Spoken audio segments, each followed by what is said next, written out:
आणि भारतीय जनता पक्षाचे कितीतरी नेते असे आहेत, अगदी मंत्रिपदावर असणारे सुद्धा, ते कट्टर हिंदुत्ववाद जपतातच. आणि हे लव जिहाद प्रकरण हे मोडकळीच काढलंच पाहिजे.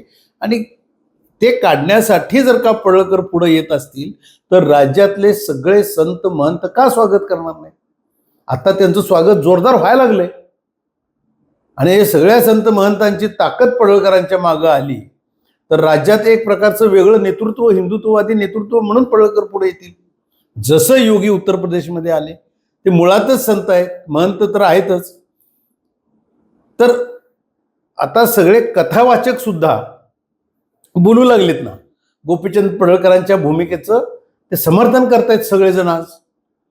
आणि आज पोलीस दलानं याच्यामध्ये योग्य तपास केला नाही तर पडळकर रस्त्यावर उतरणार म्हणतात. अशा वेळेला त्यांच्या पाठीशी राज्यातले किंवा परराज्यातले सुद्धा संत महंत जर का उतरले तर आश्चर्य वाटून घ्यायचं काही कारण नाहीये.